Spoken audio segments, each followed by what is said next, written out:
الذین ينفقون اموالهم باللیل والنہار سرا وعلانیہ فلہم اجرہم عند ربہم ولا خوف علیہم ولا ہم یحزنون. صرف گناہ معاف نہیں کرے گا، صرف بڑھا کے واپس نہیں لٹائے گا، صرف بہت بڑا قدردان اور بردبار نہیں ہے. لا خوف علیہم ولا ہم یحزنون. اگر کوئی بندہ اللہ رب العزت کی بارگاہ میں صبح اور شام خرچ کرے گا، سرا و علانیتاً خرچ کرے گا، اس کا اجر تو اللہ کے پاس ہے ہی، لیکن اللہ کہہ رہا ہے اجر کے علاوہ اس کی زندگی میں سے خوف ختم کر دوں گا اور اس کی زندگی میں غم ختم کر دوں گا. یہ خوف اور حزن کے جو الفاظ ہیں مفسرین نے عجیب انداز میں بیان کیے ہیں. خوف کیسے ختم کرے گا؟ حزن کیسے ختم کرے گا؟ خوف کئی مرتبہ ایسا ہوتا ہے کہ مستقبل میں یہ نہ ہو جائے، مستقبل میں یہ نہ ہو جائے، یعنی آنے والی جتنی بھی مشکلات ہیں اس کا خوف بھی دل سے نکال دے گا، اس سے بھی محفوظ کر دے گا. اور حزن یہ ہوتا ہے، ملال یہ ہوتا ہے، غم یہ ہوتا ہے، ہائے میرا باپ فوت ہو چکا ہے، ہائے میری ماں فوت ہو چکی، ہائے میرا بھائی فوت ہو چکا، ماضی میں مجھے اتنا نقصان ہو گیا، یہ کاروباری دھچکا لگا. لا خوف علیہم ولا ہم یحزنون. پھر اللہ کی بارگاہ میں خرچ کرنے والوں کے اوپر نہ مستقبل کا کوئی اندیشہ ہوگا، نہ ماضی کا کوئی غم ہوگا.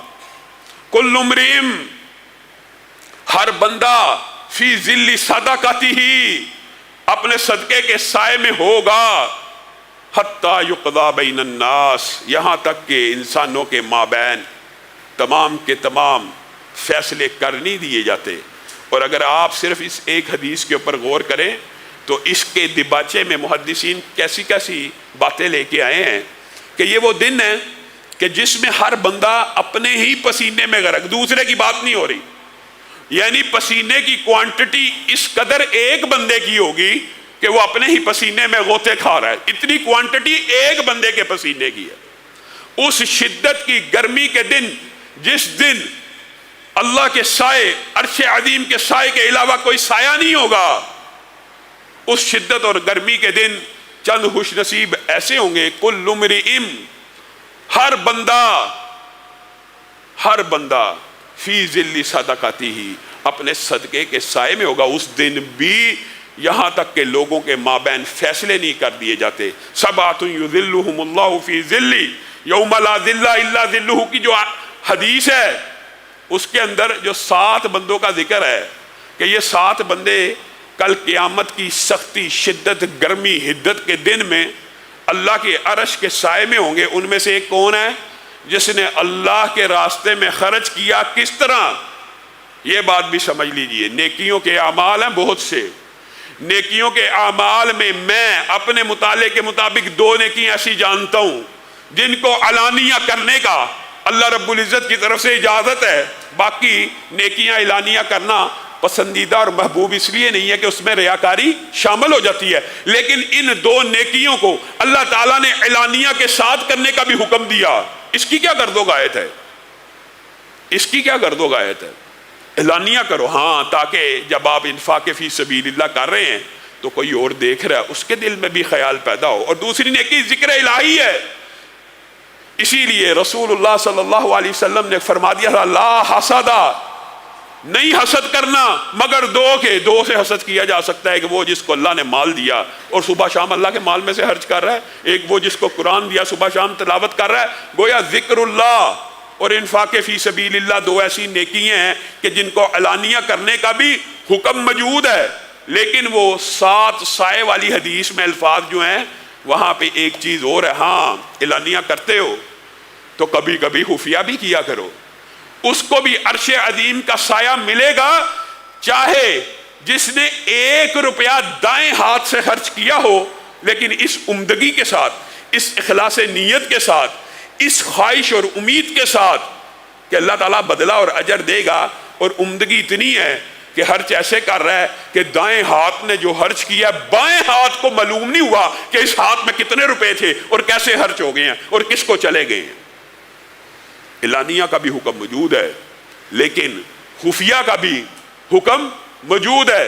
میرے بھائیو، آج ہم چاہتے ہیں کہ گناہ معاف ہو، خذ من اموالہم صدقۃ تطہرہم وتزکیہم بہا. اللہ تعالیٰ رسول اللہ کو کیا کہہ رہے ہیں؟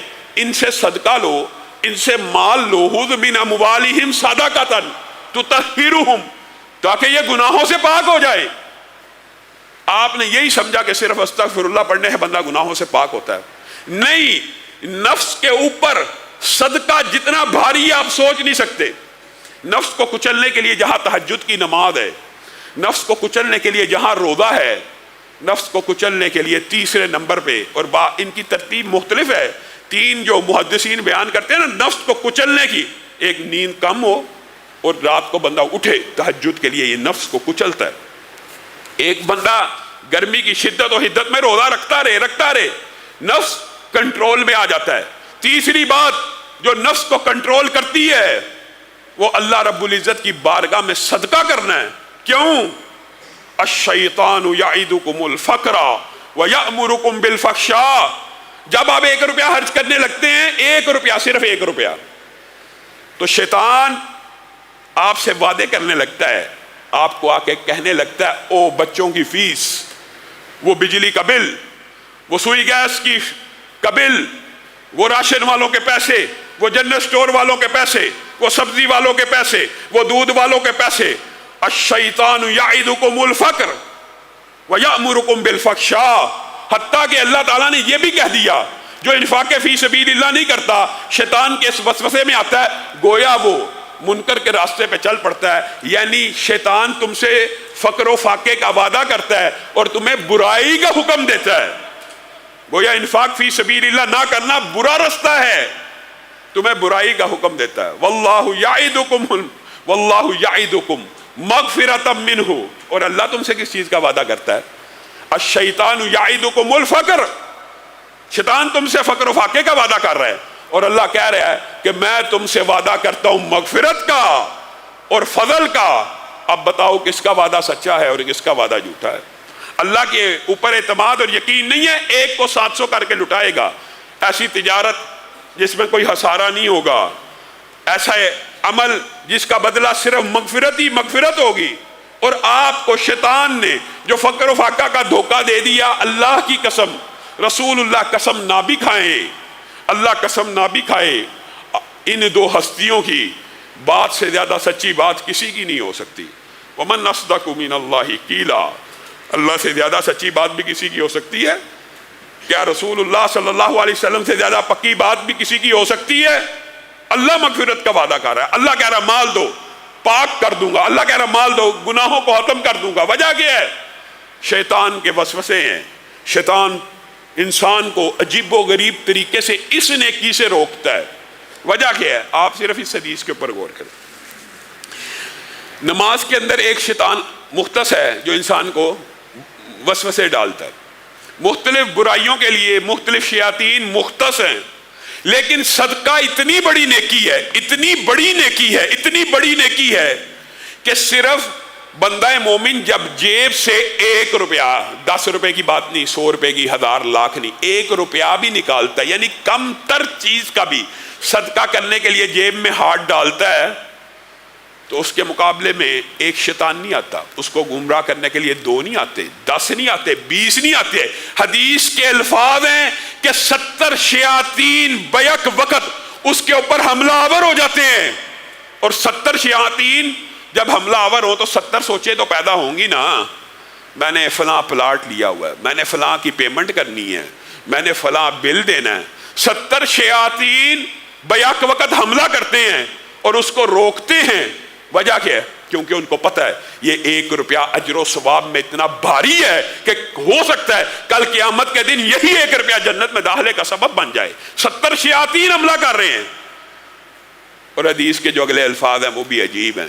جب وہ بندہ نکال کے خرچ کر دیتا ہے تو ان 70 کے 70 شیاطین کے جبڑوں کو توڑ دیتا ہے. وہ ناکام اور نامراد ہو کے چلے جاتے ہیں.